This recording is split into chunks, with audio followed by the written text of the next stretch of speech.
Good afternoon, I'm Steve Hensley. First at 4, we have some breaking news to pass along and a traffic alert.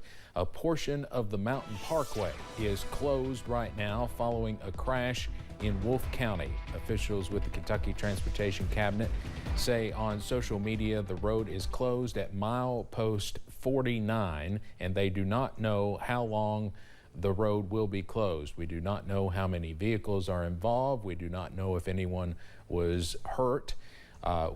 All we know basically is that the road is closed. And again, this is a portion of the Mountain Parkway at mile point 49 east of Campton, and I believe that might be in the construction zone there for the Mountain Parkway. So definitely want to avoid that for the next little bit. We'll bring you more information on this as it becomes available. A one road project set to begin soon in Pike County is prompting officials with the Kentucky Transportation Cabinet to remind drivers here in the mountains to be safe in work zones, especially as the daylight hours get shorter. Crews will be resurfacing a stretch of U.S. Route 23 running through Coal Run. That means work crews on the road overnight for the next 4 to 6 weeks. Just to take extra caution in this area. There's going to be a lot of people out there, a lot of work going on during those nighttime hours. It's a little bit more difficult to see, obviously. So please, people just take extra caution and be patient with us while this is going on. Hayes says the resurfacing project begins next Tuesday. Of course, that's the day after Labor Day. But the importance of road safety should always be on the forefront, not just during road construction. It seems like there's a lot of paving projects going on across the region, including one near downtown Hazard as well.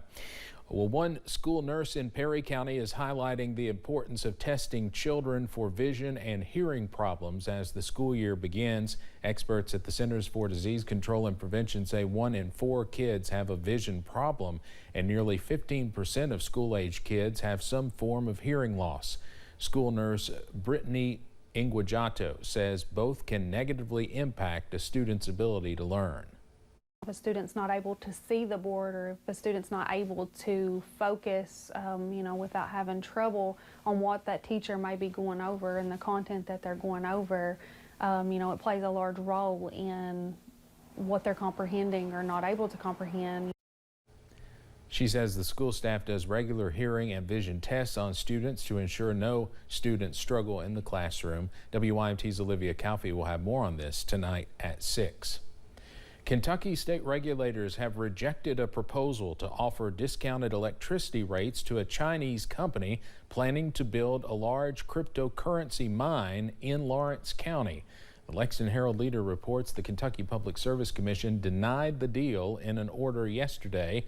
The Public Service Commission's members say they are concerned Kentucky Power lacks the energy needed to power the crypto mining facility. Now, Kentucky Power officials have responded with this statement this afternoon. Their corporate communications manager says Kentucky Power is currently reviewing yesterday's commission order. Moving forward, officials say they will continue to work diligently in this area while providing safe and reliable power to customers. You can read more about this on our website at WYMT.com.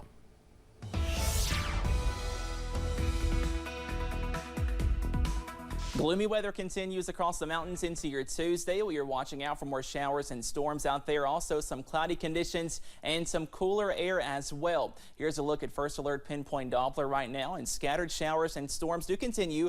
A closer look at a heavier downpour in Pike County, not too far away from downtown Pikeville, also over portions of southern Floyd County, also far eastern Knott County as well. And a few more light to moderate showers in Perry County, not too far away from Hazard, also Viper, a heavier shower there.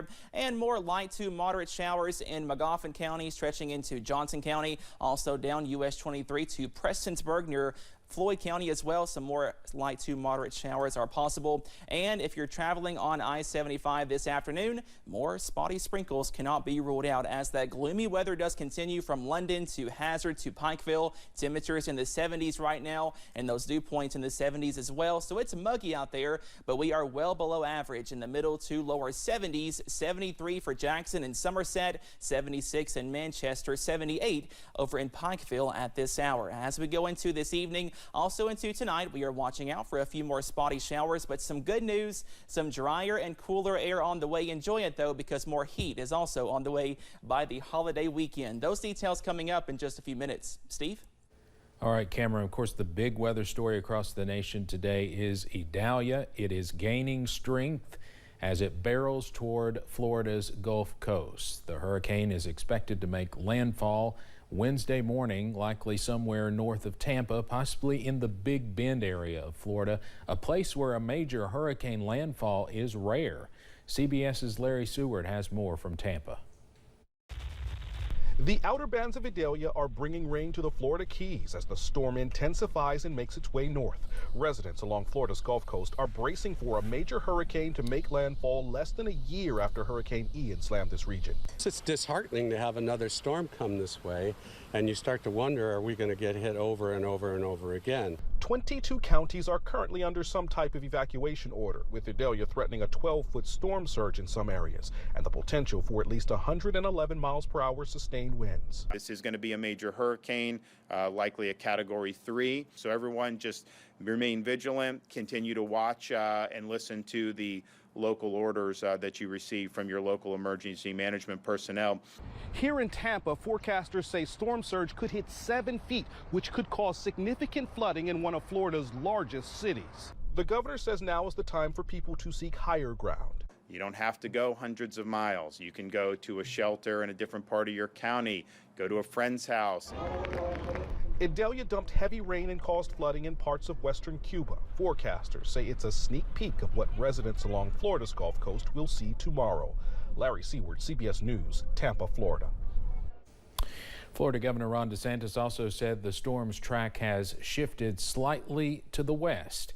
That's good news for the Tampa area, but it's still too early to predict exactly where it will make landfall. Of course, we'll keep you updated throughout the evening, and Cameron will have more on the track in just a few minutes.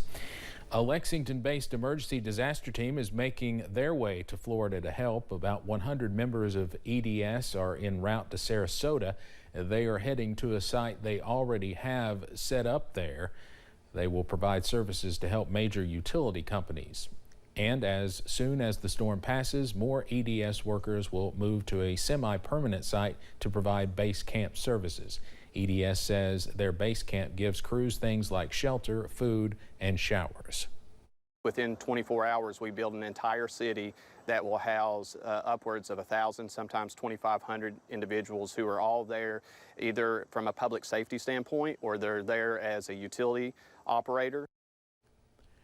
Director Matt Daly says all of the equipment they are taking down for the base camp site comes from Maysville and Lexington. EDS will be in Florida to help as long as needed. Coming up on First at 4, experts warn the waning days of summer are not the time to let